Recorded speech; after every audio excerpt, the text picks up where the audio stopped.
हम शिव की जो अविरल भक्ति है उसका मात्र एक अंश अगर उतार लो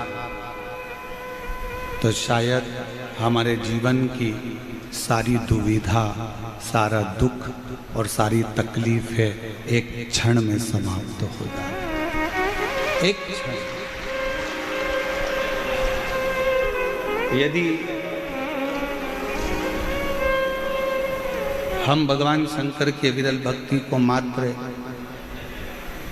एक क्षण की भी भक्ति अगर हमारे जीवन में उतार लें तो हमारी दुविधाएं, हमारे दुख, हमारी तकलीफें समाप्त हो।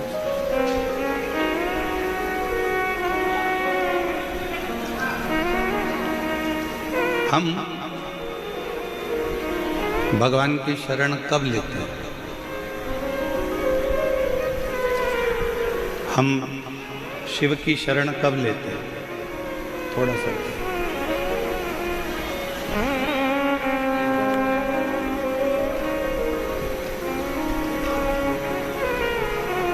जब हमारे जीवन में बहुत सारा दुख, बहुत सारी तकलीफें, बहुत सारा कष्ट आ जाता है।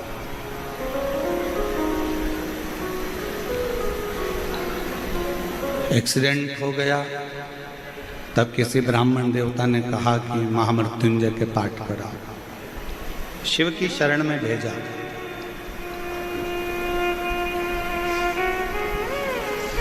कर्जा हो गया, किसी ब्राह्मण देवता ने कहा कि पीपल के नीचे जाकर दीप लगाओ।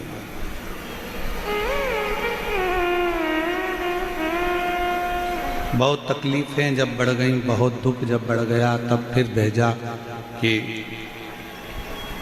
जाकर शंकर के मंदिर में दही चढ़ाओ या दूध चढ़ाओ।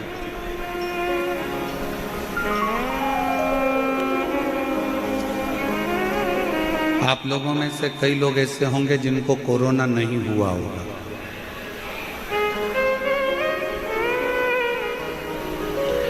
कितने लोग हैं जिनको कोरोना नहीं हुआ था? इसको नहीं हुआ था ना?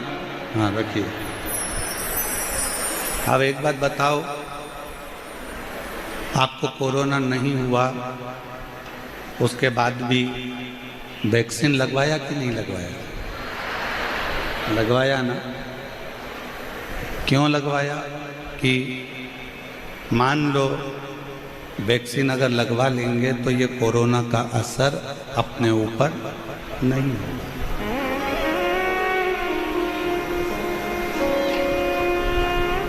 कोरोना का असर अपने ऊपर नहीं होगा।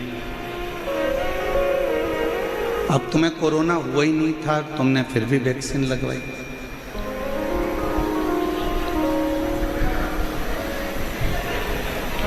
चेचक हुआ नहीं, फिर भी चेचक का टीका लगवाया। पैरालिसिस नहीं हुआ, फिर भी पोलियो की 2 बूंद दवा पी। क्यों? किस लिए? कि अगर हमने आज अगर वैक्सीन लगवा लिया तो हमको आगे चलकर कभी भी अगर कोरोना का लक्षण आता भी है तो हम बच सकते। पोलियो की 2 बूंद इसलिए पी कि कभी जिंदगी में अगर ये लक्षण आता भी है तो पोलियो की दवाई से वो ठीक हो जाए। चेचक का टीका इसलिए लगवाया कि आने वाले समय में कभी कोई तकलीफ हो तो वो बच जाए। उसी तरह कोरोना होने पर वैक्सीन लगवाना ये उत्तमता नहीं, कोरोना होने के पहले वैक्सीन लगवाना जरूरी है।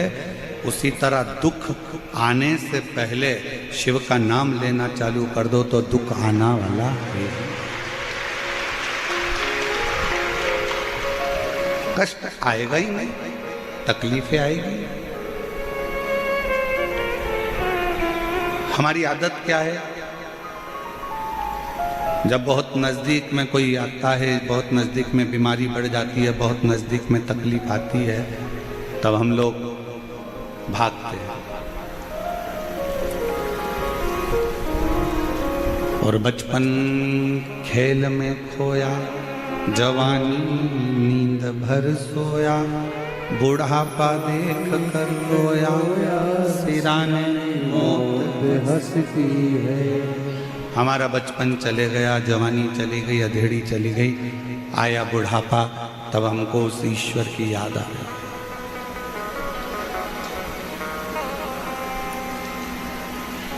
जीवन खत्म हुआ तो जीने का ढंग आया, जब शम्मा बुझ गई तब महफिल में रंग आया। बुढ़ापा आया तब परमात्मा की याद आई, तो परमात्मा ने भी सोचा, रोटी ताजी थी जब दे देती गाय को तो गाय भी दुआ देती, रोटी जब पूरी कड़ली हो गई, पानी में गल गई, तब तूने गाय को दी, तो गाय ने भी सोचा गली सड़ी रोटी मुझको दी। बचपन अच्छा था, भगवान को देना था, जवानी अच्छी थी, परमात्मा को देना थी। हमने कभी भी इस व्यासपीठ ने ये नहीं कहा कि तुम तुम्हारा दुकान छोड़ो, तुम तुम्हारा घर छोड़ो, तुम तुम्हारा परिवार छोड़ो। ये व्यासपीठ कभी नहीं कहती, क्योंकि शंकर भगवान कभी अपना घर नहीं छोड़े, तो हम तुमको क्यों कहें कि घर छोड़ कर जाओ। शिवजी ने कभी अपनी पत्नी को नहीं छोड़ा, तो हम तुमको क्यों कहें कि पत्नी को छोड़कर गंगा जी में जाकर बैठ जाओ। शिवजी ने अपने बच्चे नहीं छोड़े, तो हम क्यों आपसे कहेंगे कि अपना बुढ़ापे में अपने बच्चों को छोड़कर कहीं जाकर बैठ जाओ। क्यों कहेंगे। शिवजी का परिवार ये कहता है कि अपने नजदीक में अपनी पत्नी को भी रखो, अपने नज़दीक में अपने बच्चों को भी रखो, अपने नज़दीक में अपने परिवार को भी रखो, और उन सब को रखकर भी अपनी साधना में तल्लीन रहो, अपनी भक्ति में तल्लीन रहो। इसमें भेद नहीं होना चाहिए।